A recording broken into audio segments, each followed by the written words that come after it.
Hello, my name is Scarlett Simms-Davies and I'm here to talk about misinformation. Misinformation is false or inaccurate information. Disinformation is a type of misinformation designed intentionally to mislead or deceive people through fake news. Misinformation is everywhere and can be harmful in decision making. There are multiple motivational and cognitive mechanisms that contribute to how people engage with misinformation. They can be sorted into three categories. Deliberate motivations. These are conscious goals people actively work towards, like wanting to defend their political beliefs. Automatic motivations. These happen without much thought, often unconsciously, e.g. we might automatically believe something because it aligns with what we've heard before.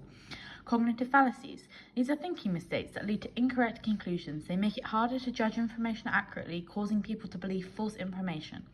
Lack of media literacy. Media literacy is an expanded conceptualization of literacy that includes the ability to analyze media messages. We often trust sources without evaluating their credibility. Our brains prefer the easy route, which leads to cognitive laziness and believing fake news. Confirmational bias refers to our favouring of information that confirms our existing beliefs.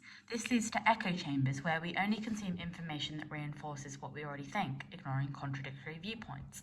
An example of this is in politics. People with extremist views may trust fake news that supports their stance, even if the claims lack factual basis simply because they want to believe it. The availability heuristic makes us judge the likelihood of something based on how easily examples come to mind. Sensational or emotional information sticks in the memory, making it feel more credible. An example is a single fabricated story from a health scare can feel more believable than numerous reports providing verified scientific facts. The misinformation effect is a type of memory impairment caused by the introduction of misleading information. Information can become implanted into the memory, changing recollection of events.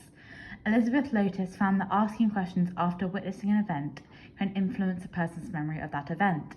Examples of this in real life are eyewitness testimonies.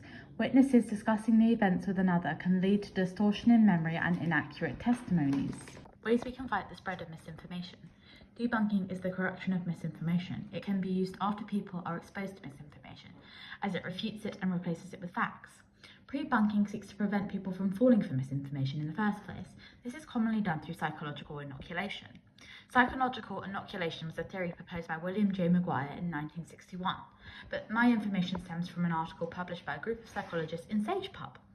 Psychological inoculation is when you expose people to a weaker version of misinformation, helping them build resistance and skepticism towards future falsehoods. Another key way to counter the spread of misinformation is through literary training.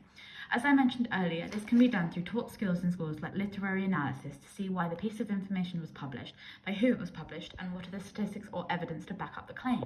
Thank you so much for watching, and I hope you enjoyed my video.